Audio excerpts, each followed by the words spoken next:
우리가 매일 생활에서 접하는 커피에는 어떤 화학 성분이 있고 건강에는 어떤 영향을 주는지 큐정보 리포터가 자세히 전해드리도록 하겠습니다.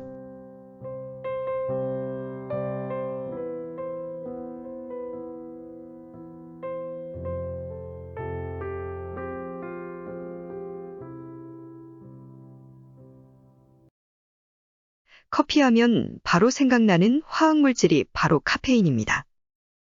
카페인은 커피, 코코아, 콜라, 초콜릿 등의 기호식품과 두통약 등에 들어있으며 뜨거운 물에 잘 녹고 냄새가 없으며 흰색의 결정으로 쓴맛이 나는 게 특징입니다.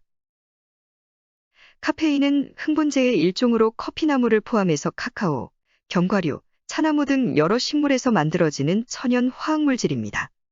일반적으로 카페인은 중독성 물질로서 몸에 해로운 성분이라 알려져 있으나 적당량을 섭취했을 경우 일시적으로 졸음을 막아주는 효과가 있으며 이뇨작용을 촉진시키는 역할도 합니다.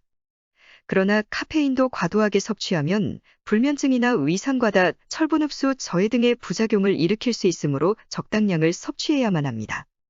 가장 많은 카페인이 함유된 것은 이외로 커피보다는 찻잎 중에서는 싹과 어린 잎이 많이 들어간 일반 종류의 차인 홍차 등의 카페인 양이 더 많을 가능성이 높다고 합니다.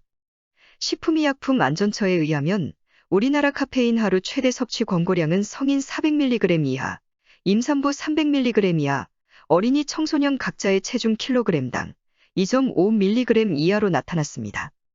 카페인 섭취에 기여한 주요 식품은 성인에선 커피, 청소년 초등학생에선 탄산음료, 미취학 어린이에선 가공유류였습니다. 가공유류는 다른 식품 또는 식품 첨가물 등을 가해 만든 것을 말하며 초코우유, 커피우유 등이 여기에 해당됩니다.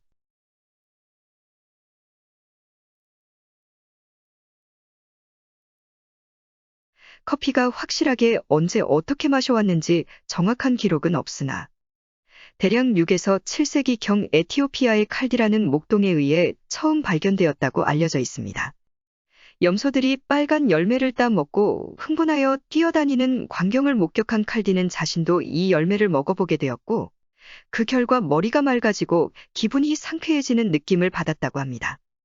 그는 이 사실을 이슬람 사원의 수도승에게 알렸고 기분이 좋아지고 졸음을 방지해주는 등 수양에 도움이 되는 신비의 열매로 알려지면서 여러 사원으로 퍼져나가면서 그때부터 기도 시간에 졸음을 쫓는 약으로 커피를 마셨다는 기록이 등장합니다. 이들은 커피 열매나 씨앗을 볶지 않은 상태에서 씹어 먹었다고 전해지고 있습니다. 커피라는 이름은 에티오피아 커피 산지인 카파라는 이름에서 유래한 것이라고 합니다.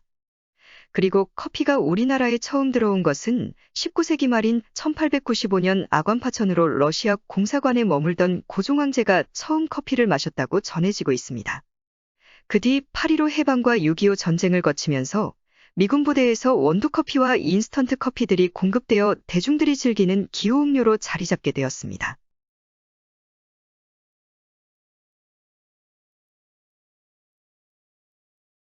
스웨덴의 예테보리 대학교의 다그 텔레 교수가 유럽 예방심장학회지에 실은 논문에 의하면 원두를 여과지로 추출한 드립커피 형태로 커피를 마시면 건강에 좋지만 그렇지 않고 원두 그대로 끓여 마시거나 여과하지 않을 경우 심혈관 질환 위험을 높일 수 있다는 연구 결과를 발표하였습니다.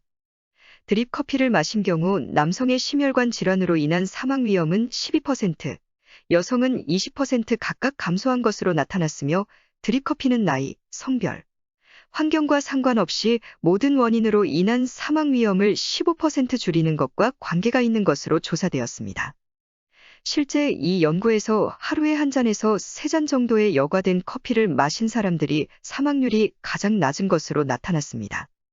또한 2017년 영국 의학저널에 발표된 분석에 따르면 하루 3잔에서 4잔 정도의 블랙커피를 마실 경우 심장질환 위험을 낮추고 수많은 암신경계 질환, 치매, 컴퓨터 관련 요통 등 위험을 감소시킨 것으로 나타났습니다.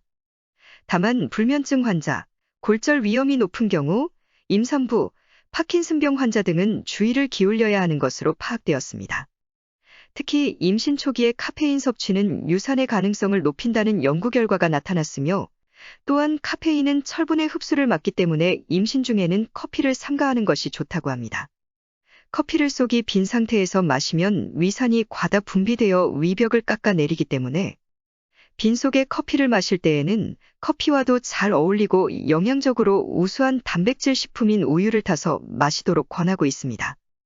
그러나 커피에는 아무것도 넣지 않는 것이 가장 이상적이며 진정한 커피 맛에는 단맛이 없다는 사실입니다. 그러므로 건강을 위해서는 설탕, 크리머 가루, 술 등을 넣지 말아야 할 첨가물들이라고 이야기하고 있습니다. 세상에서 가장 강한 독성 물질이라도 규격에 맞는 양을 사용하면 약으로도 활용할 수도 있습니다. 따라서 우리가 화학물질을 대하는 자세도 물질 자체가 좋고 나쁘다는 판단보다는 물질을 적절한 용도로 적정한 수준과 시기에 사용했느냐, 안 했느냐가 중요하다고 생각됩니다. 무엇보다도 아무리 좋은 음식도 과도하게 섭취하면 항상 건강에 해롭다는 사실입니다. 커피도 마찬가지로 성인 기준 하루에 3잔에서 4잔 정도의 커피가 몸에 무리가 가지 않고 적당량이라고 합니다. 오늘부터라도 건강을 위해 너무 과도하게 마시지 말고 적당한 양의 커피를 마시기 바랍니다. 이상 큐정보 리포터였습니다.